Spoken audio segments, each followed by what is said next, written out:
a finance and development coach. He holds a Bachelor of Education and Science degree in Geography from the University of Uyo and an MBA in Humanitarian Service and Social Impact from Roebuck Institute of Social Enterprise, Switzerland. Olubori Paul is the founder of GoLearn, Go Digits, Go Realty, Go Farms, and many more subsidiaries under the Go Holdings. Through these different expressions, he has held 7 finance conferences, sitting with over 15,000 attendees, attracting partners from all over the world. These are the kind of profiles that when you are done reading, you have to take a deep breath before you now say, with great ovation, can you make welcome Coach Olubori Paul in our midst? I'm not seeing us drop emojis, clapping emojis. Can you show your honor for this man that is about to take us into the 1% right now? Can you welcome? Can you make welcome? Keep clapping, keep clapping, keep clapping. Me too, let me join my clapping emoji. Keep clapping, keep clapping. Coach Olubori Paul, sir, you have the floor. Thank you very much.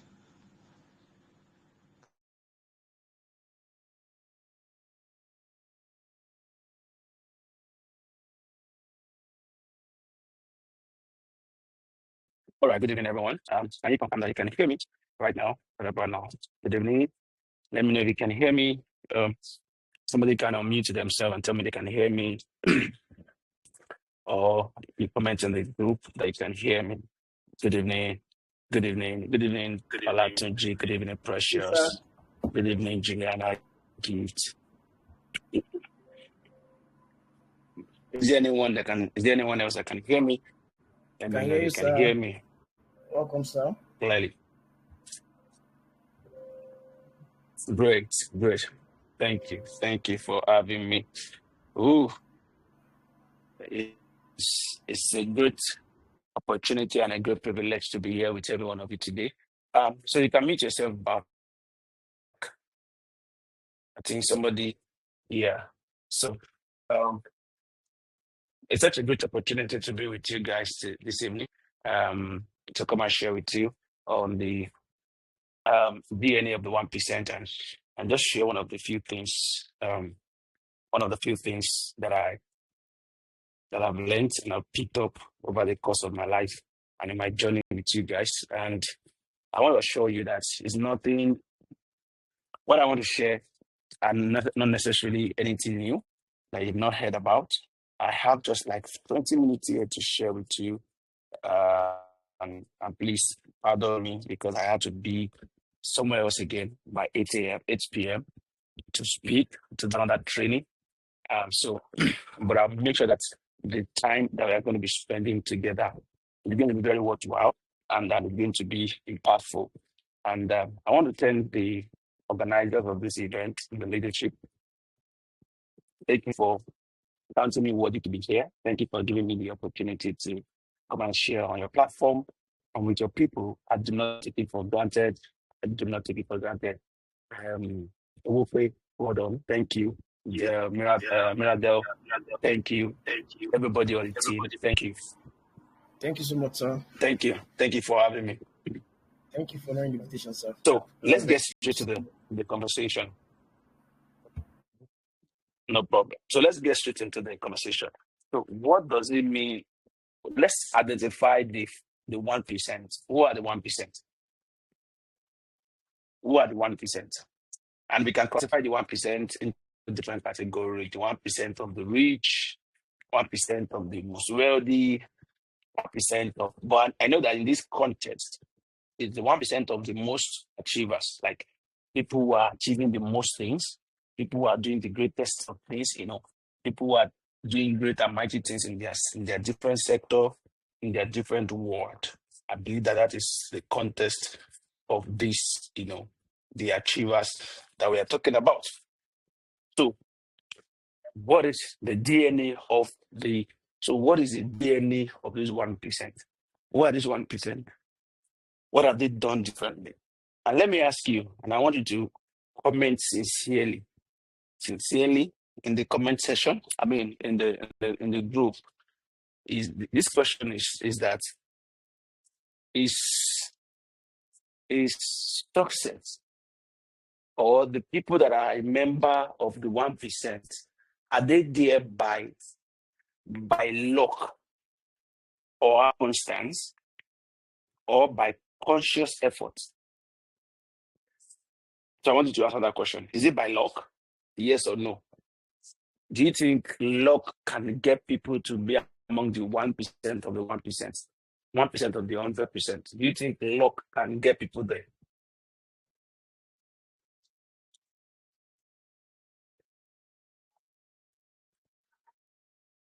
Okay. Okay. I'm with you guys. I want to hear more from you guys. So luck cannot take anyone anywhere. And this is very important for everybody to understand that luck, in fact, let me tell you what luck is. Luck is preparation that meets opportunity coincidentally. And I want you to write that down and don't forget. Luck is preparation that meets opportunity coincidentally. Some people call it success. Success is when opportunity meets when preparation meets opportunity and all of that. So what that means is that everyone that is in the 1%, they are not lucky. The important thing that you have to have in mind and you begin to understand is that there is a conscious day-to-day things that these people who are in the 1% of the 1% that they do that has helped them to become who they are today. What are those? And one of the things that you need to begin to ask yourself is that what are those things that those people are doing or they have done that has set them apart and make them different in this industry? I mean, in this life, that has made them a different breed entirely. That has made them different persons entirely. And that's one of the things that I'm going to be sharing with you. I'm going to be helping us to identify tonight. And like I shared with you, like I said, there's no gimmick anywhere. There's no gimmick anywhere. There's no there's no juju anywhere. Growth happens from the consistent little effort that you do consistently. In fact, people who are great, the DNA of people who are great is not a function of one big thing that they did at once. Greatness comes from the multiple little things that you do over time. And so, if you are not able to identify and find out what is those little things that you need to start learning to do and doing it over time, you cannot be a master of anything. You cannot you cannot get to the level of the 1%. Let me shock you. Those people, the people who are in the 1%, they are not people who have extraordinary brain. They are not people who have extraordinary education. In fact, some of them are dropouts from universities. Some of them don't have it all good. They had their life very rough. Some of them, they had life through every problems at them. But the consistent thing that they kept doing is that they kept doing what they believed in. They kept, adding it gradually. So for you to have the DNA of the 1%, what are the things that you need to have in mind? Number one, the first thing you need to have in mind is that growth does not happen by chance or by luck. It happens by process. I want you to write that down. Don't forget. Growth happens not by luck or by chance, but by process. And a very close example of this is, every one of you here, you were once a child. In fact, every one of you here, you were once a baby. Every one of you here was once a baby. Every one of you here was once a baby. Every one of you here was a baby. And what helped you to become a 1-year-old child, a 2-year-old child, is that they kept feeding you. They kept feeding you food, water, breast milk In fact, they fed you this food in proportion. They were not giving you too much and they were not giving you too less. And then it began to grow. Because if you had too much, you can end up having kwashiorkor, protruded belly. And if they fed you too less, you can become as tiny as possible and have, malnourished growth. But they kept giving you food. By the time that you became 1 year old, a year old, the same food they were giving you from baby 0 to baby 1 is not the same food they are going to start giving you from baby 1 upward. They cannot begin to introduce solid food to you. They cannot begin to introduce solid food to you. They give you iwedu, they give you amala, without pepper. They give you fish, Titus fish without pepper. They give you, noodles without pepper. And as you grow, you become 2 years old, they begin to introduce more solid food. They give you rice. You can eat rice now. At age 3, you can eat almost all the food. By age 4, age 5, you are eating everything, like anything your hands and your teeth and your mouth find eating, you drop on them, you eat them, and you feel satisfied with it. But the consistent thing is that they kept feeding you.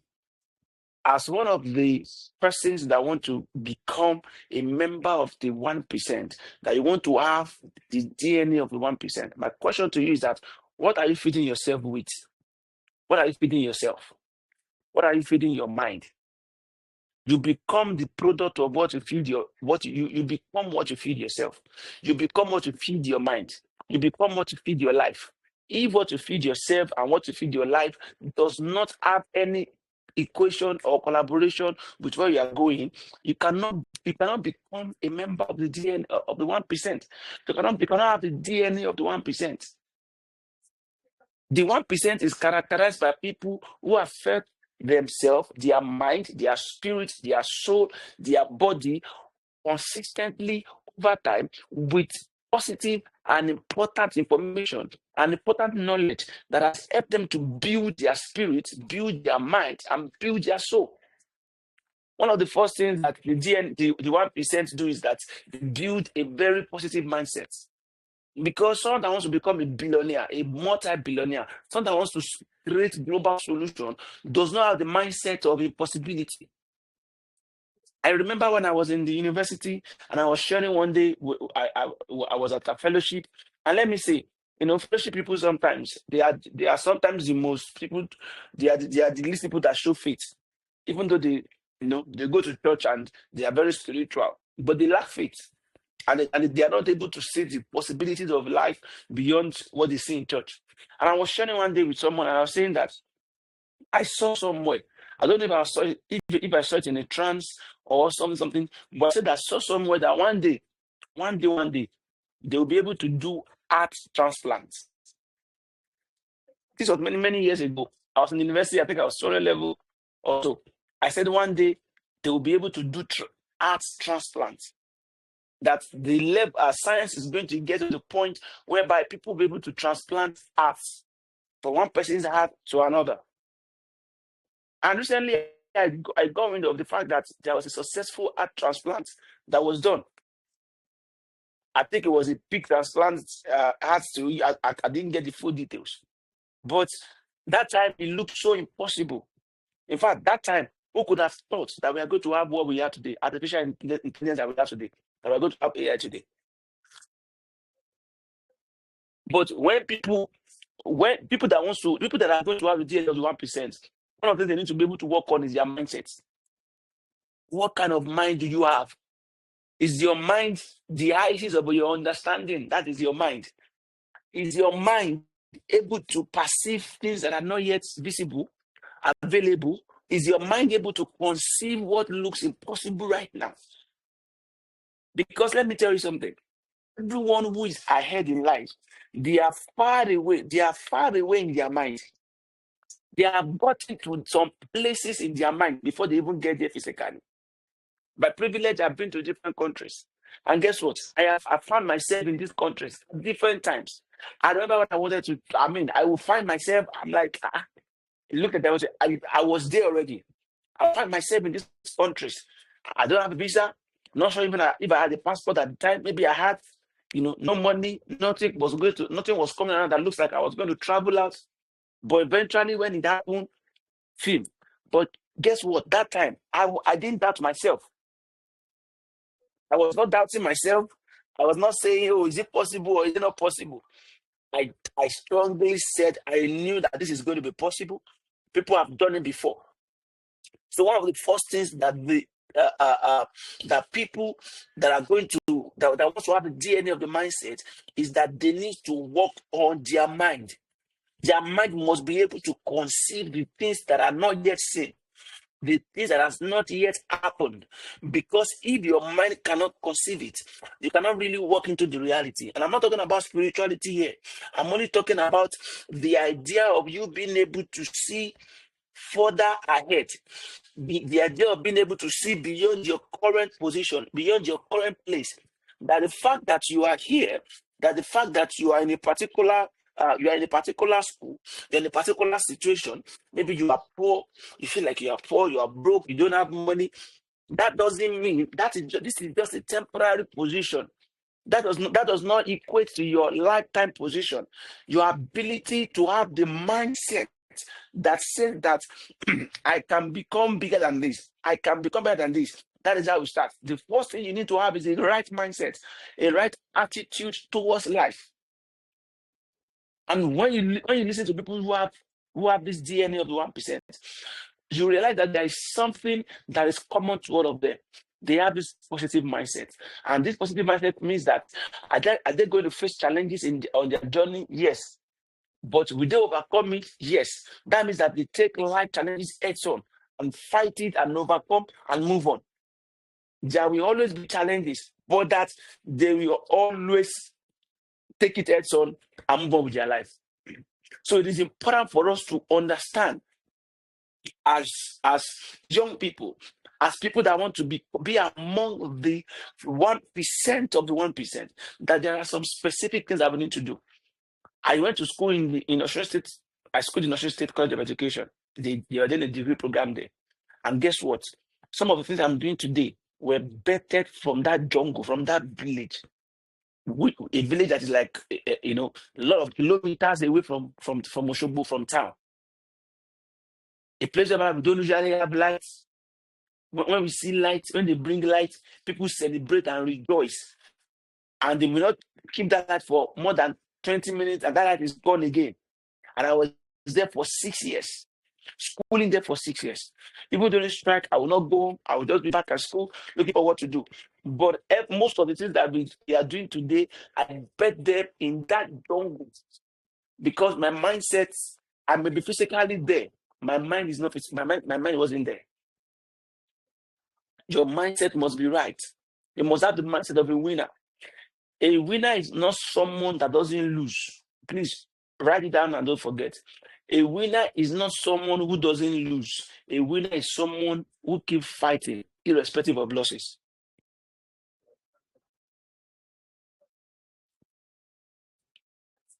A winner is not someone that lost. That is not someone who doesn't lose. A winner is someone that keeps fighting, irrespective of losses. When they are struck down, they rise up again 7 times and keep trying. That is a winner. That is a winner.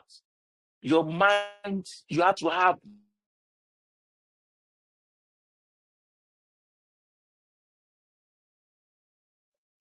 the right mind about wealth. Some people don't have the right mindset about wealth. They want to make money for their own sake alone, buy fine car and oppress people up and down. That's not the rich. If all you want to do, if all that you want to do is just to, buy car, enjoy yourself, flaunt it, fight people, then that is not the right mindset that we're talking about. That is not what gives people the wings, the opportunity to be among the 1%. Another thing is that people who have DNA of the 1%, the other thing they do is that They have daily practices. What are your daily practices? What do you practice every day? What do you do every day? Like, what are your daily practices? What are those things that you do regularly, that you do every time? What are those things you do every day? People who don't have anything they do every day will become nothing. Little things like waking up early in the morning, as early as 5 a.m.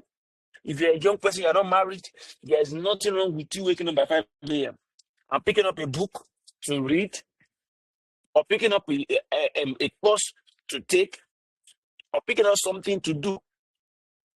What are your daily practices? What do you do daily? What do you do consistently?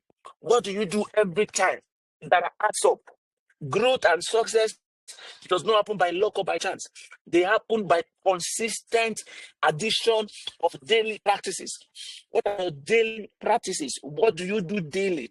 Do you read a chapter of a book daily? Do you take a course daily? Do you wake up and lay your bed daily? Do you speak to someone daily? Do you look for more information, knowledge daily? What are the daily practices that you have? People who don't have daily practices, they practice rubbish. They practice what is not theirs eventually.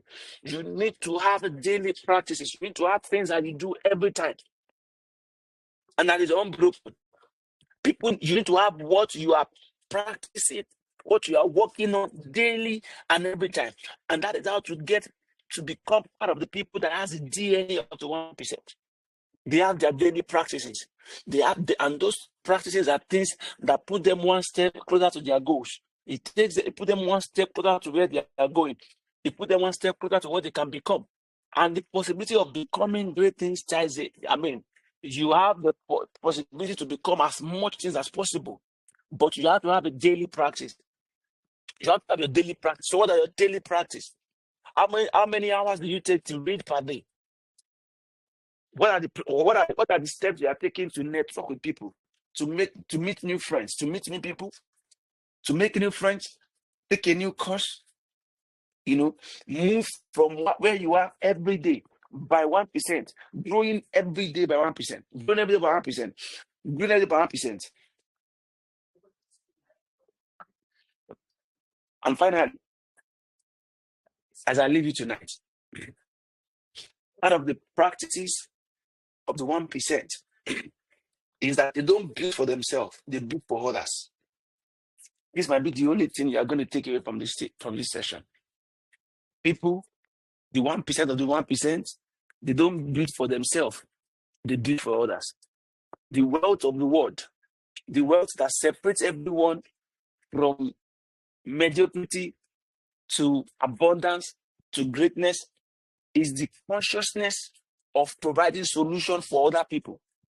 So if all you are doing with yourself and for yourself is just trying to build for yourself right now, then your greatness might be limited. The 1%, one of the things they do is that they look for how to build for others. You must understand and begin to look for ways to build for others. There is greatness and wealth in building for others. And let me give you a typical example of the people, something you are familiar with. Bill Gates was building Microsoft when he developed Microsoft, and he was trying to produce laptops and all of that. It wasn't for himself; it was for other people. And from that, because he's selling to other people, sold to millions, he became the richest man on earth from there. Mark Zuckerberg, the Facebook founder, when he was creating Facebook, even though they had created something before Facebook that didn't work, when they were creating Facebook, it wasn't about himself. Yes, they are looking for how can we connect dormitory people to each other? How can they all connect themselves to each other? Are you with me? It wasn't about them. It wasn't about him. It was about other people. How can people benefit from it? So when people build for others, when you build for others, you begin to imbibe and become like and have the DNA of 1%. You get more opportunities and more wealth in building for others. Because in the building for others is where the wealth that you are desiring, is where the money you are looking for, is where it is. So you begin to look for problems that you can solve for others. These are the mindset. These are the steps. Can you still hear me? Can you guys hear me? Yes, sir. We can hear you, sir. Okay. So these are the steps. These are the steps. These are the mindsets that people have. Building for others. Building for others. When you live a life of service to others, when you live a life of work for others, when you live a life to solve other people's problems, your wealth is in solving the problems of other people. Your money is in solving the problem of other people. Your wealth is in solving the problem of other people. If you can solve other people's problem, then you can become wealthy truly. You can enter into the league of the people that are in the 1% of the 1%. So if you are still thinking, oh, I want to be by myself, I want to make money by myself, I just want to do this and be okay, me and my family, you are not thinking global. And you cannot imbibe the DNA of the 1% if you are not thinking global. If all you are thinking is local, you are thinking about yourself, your family, and your environment. That is a small dream. That is not a way to think global. You think of yourself and 1 million other people. That is how to think global. And that's how to imbibe and develop yourself to be a part of what? To be a part of the 1% of the 1%. Listen. There is really not so much. It's more about what you do. Life is not going to really give you anything. And sometimes it might even give you lemons. But it might be about what you are willing to give, what you are able to give. So what can you give? What can you offer? When life throws you things, what can you give back? Your life is not about what life throws at you. It's about what it throws at you to. There will be problems, there will be challenges, but you can turn all of these challenges and problems into profitable things that is going to challenge you and that's going to change your life. Thank you so much for having me. So much, Coach. Sir, We we are really so. grateful.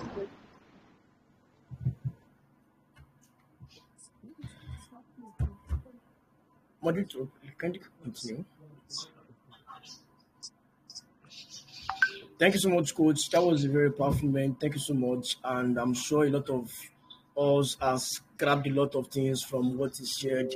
You don't live for yourself alone, you live for others and all. I want over to the moderator to take it up from here. Thank you so much, Coach Olubori Paul. We are really grateful. Please, sir, is it possible to entertain one or two questions? However, if you're in a rush, it's not an issue. Yes, let's take one question. Okay, thank you, sir. Please, if you have any questions, be fast and do well to signify.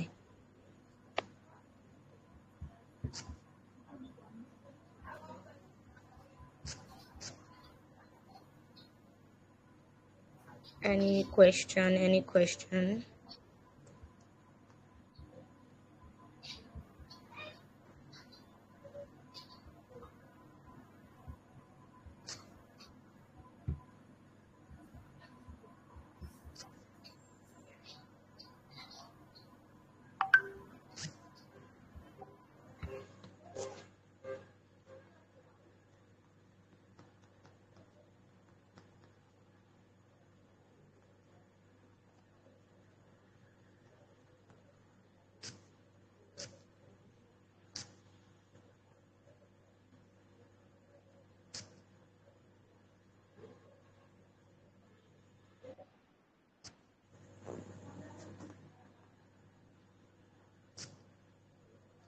Okay, sir, it seems as though there's no question. We are really grateful, sir.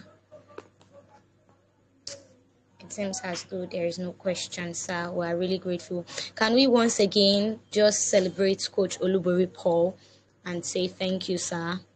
Can I see us typing on the group, please, as we celebrate Coach Olubori Paul to appreciate him for value well served to us this evening. I don't know about you, but my writing pad is filled up, and for the first time, okay, not for the first time actually, but this time around I am living with things that I am going to be implementing immediately after this webinar. Like, it's not the usual, okay, these are things I would start in the next 4 or 5 months. No, these are things that I don't know about you. Like, I have learned so much this evening, and I am really grateful to have attended this session. Thank you so much, Coach Olubori Paul. We are really grateful. We have learned a lot, and we look forward to being a part of the 1%. God bless you, sir. Okay, since there's no question, we're going to be moving to the next phase, even as I call on the co-host, Miradeb. Are we still here? Are we still here? If you're still here, do well to text me on the WhatsApp platform. If you're still here, do well to text me on the WhatsApp platform. We're not done with the meeting. If you're still here, do well to text on the WhatsApp platform. You can also text on the Telegram group. Okay, so I'm going to be welcoming the co-host even as I read her profile. Sit back and listen. Miradeb.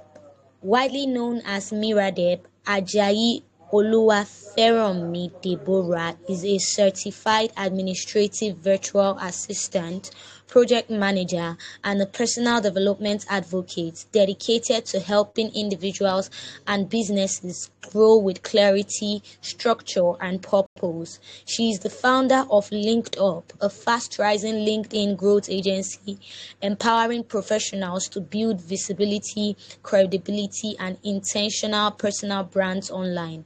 Through her other vision-driven initiative, School of Financial Freedom, Miradeb continues to inspire excellence, growth, and leadership in every sphere she touches. If your fingers are not too busy this evening, can you put your hands together? Can you just type out your clapping emojis, even as we make welcome Miradeb this evening? Miss Miradeb, please, you have the floor. Okay, wait first. Please, I'm not seeing us clapping. What's going on? Positive mindset, eh? You people, clapping is positive. Clap. Okay, we're coming up. Coach Miradeb, you have the floor, ma'am.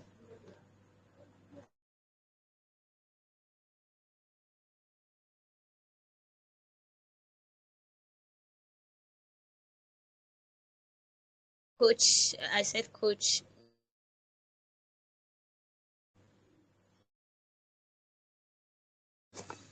Or can anybody hear me? Is it my network?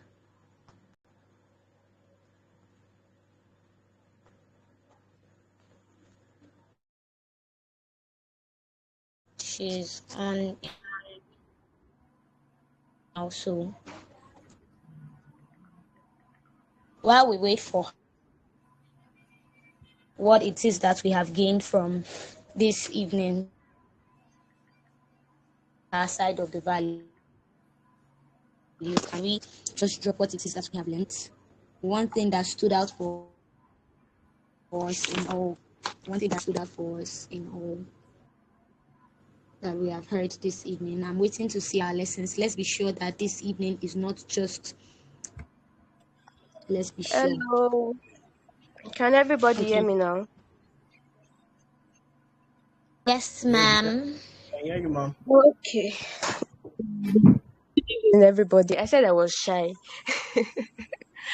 So, we have about 14 participants in the meeting, and I've always been a fan of quality over quantity. And so I sincerely appreciate everybody on this call at this moment. And I have a few things to say. We've heard a lot already. And from the few introductions we had on the group, I was very impressed. Everybody is doing something, everybody is building something, everybody's creating something, solving one problem or the other. And that really brought a feeling of joy in my heart that it's good to know that people are doing something, actively involved in something, whether it is failing or it is successful. The fact that you are doing something, it just blows my mind. It's just like, yeah, you're putting yourself out there. So I have a few things to say. Some coach has already talked about it. So it's just a little bit of emphasis. And being someone that has always been passionate about development, all my friends, my family members, everybody around me right now know that Ferami is a development advocate. My motto is that whether you are failing or you are successful at anything you are currently doing, business, career-wise, academics, the fact that you are putting yourself out there, it means the most. It means the most. So, number one on my list is this: work on your mind. Coach has said a lot about this point, and I feel like we should emphasize more on these things. Working on your mind. Anything anybody has achieved in this generation, in this lifetime, in the entire existence of the world, anything anybody has achieved has to do with the posture of the person's mindset. So how have you opened up your mind to the reality of that dream that you have? To what extent have you done that? How have you prepared yourself? No matter, do you realize that some people's biggest achievements at the moment, that very big conference or that very big business that just blew up one day, it started from little conversations you have with your friend or a very random idea that popped up in your mind and you had to just write it down on your journal, or you went for a conference and 5 seconds of the time spent there, someone comes to you, introduces herself, and suddenly an idea pops up. And then from just a handshake, you become business partners, you become co-founders, and all of these things. The greatest of things is rooted in the, how do I put it, the less relevant of everything. I don't know if you get my point. That the thing that we anticipate so much, that big dream, that one day I'm going to be at this level, it will come in a very unexpected way, in the bad days, in the worst of all the days you've had in 2025. That very bad day that you're so angry about, that's the day that might probably birth the great thing you have on your checklist or your vision board. So prepare your mind for that dream, prepare your mind for that purpose, prepare your mind on a daily basis.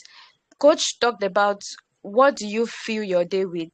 What do you spend your time doing? What do you do on a daily basis? What engages you? Does it contain a glimpse of what your long-term goal entails? Every of my hour is fixed. Everything I'm doing every day is fixed. I have to be accountable for it. If I'm sleepy, trust me, it's in my timetable. It's that deep. If I'm on my phone, my friends will still come and look at me today and say, see, don't be like Feromio.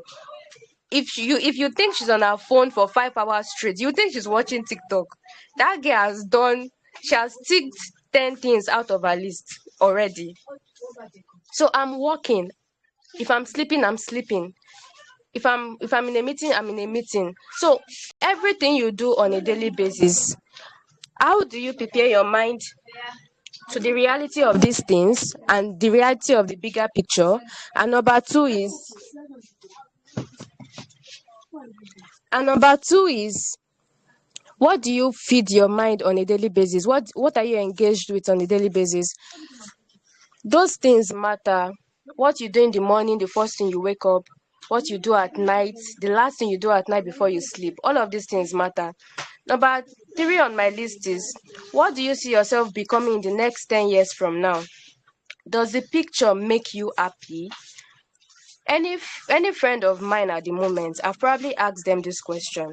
If you are not my friend, Sorry, I mean, if you are my friend and I've not asked you this question, then maybe we should check it again.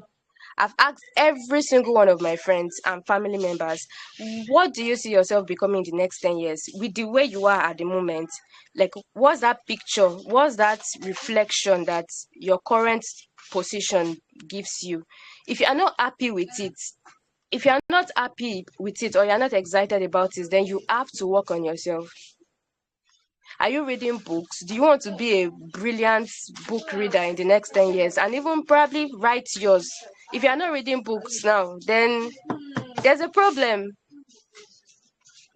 You want to host conferences. Have you been attending conferences? Oh, you want to become a busy person. That's some people's goal. I have some of my friends that say, Fermi, you are busy. I want to be as busy as you are. I'm literally I'm running away from tasks on a daily basis. If it's not necessary, don't bring it on my table. So what are you engaged with? Does it reflect what you want to become in the next 10 years? If it doesn't, then you have to check it again. You have to check your to-do list. Is this thing important? If it's not important, cancel it. If it does not, it's good to be selfish sometimes. No, I know this is a very sensitive thing to say, but I need pastors to even begin to preach it. I need spiritual leaders to begin to preach it. Selfishness in itself is not totally wrong. There are some good kinds of selfishness that you just need in some seasons of your life.